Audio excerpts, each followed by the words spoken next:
Inspire with Nendrix, the foundation. Hey, Embrace Your Arms community. This is Dr. Danielle Harrison with Your Best Life, coming to you again with another 5-minute quickie. I am recording a couple of videos about our international travel. We are on our last day of our visit to South Africa, actually in the Cape Town International Airport.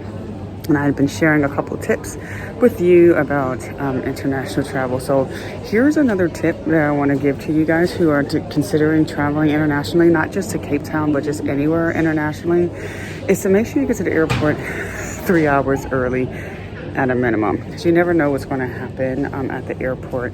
Coming out of Cape Town, while it's was kind of smooth, it was pretty involved.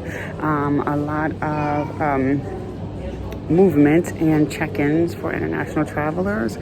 So be really aware of that when you are requesting your transportation from your hotel to your site, to your airport.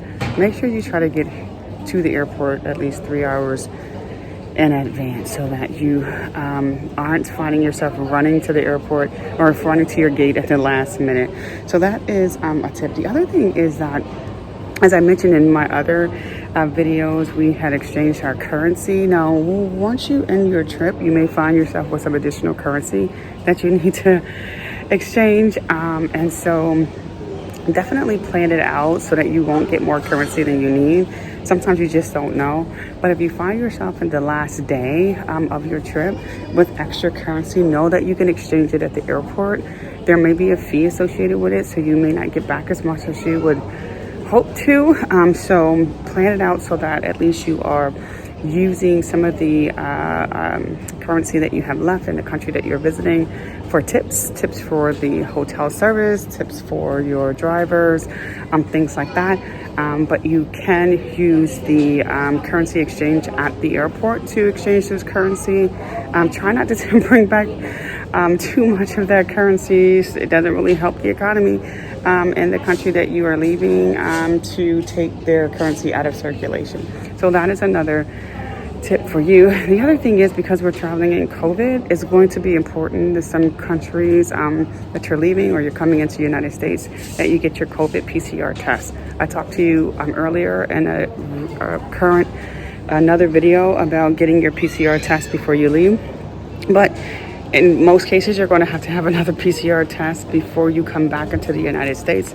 And some of these hotels offer testing in your hotel room. So make sure you contact the people at the front desk to find out if they are working or have an affiliation with a particular doctor that will come to your hotel room like we did and do the testing. And most times you'll get the test results back within 24 hours. And so we did. So that was perfect. But there are fees associated with it, so because they're not taking your insurance. So it may be best to find a hospital that's close by if that's better for you. But if you do decide to use a doctor that's going to be on call and coming to your hotel, there may be a fee associated with that, probably about $100 US. Per person. So those are a couple things that I want you to keep in mind as you're preparing for your international travel. We had an amazing time here in Cape Town, and so it's time for us to get on our plane. We're going to be heading from Cape Town, South Africa to Ethiopia, and from Ethiopia to Dublin, Ireland, and then to the United States. So those are my tips. So until I talk to you again, continue to go out in the community and embrace someone. They are waiting for you, and live your absolute best life. My Lacasa boy, this is my residence. My prescription boy, this is my medicine. The world can be sickening, living in house resemblance. Not to mention the media's effort to keep us in the most simplistic state of mind. Lowest age bracket committing the highest rate of crime.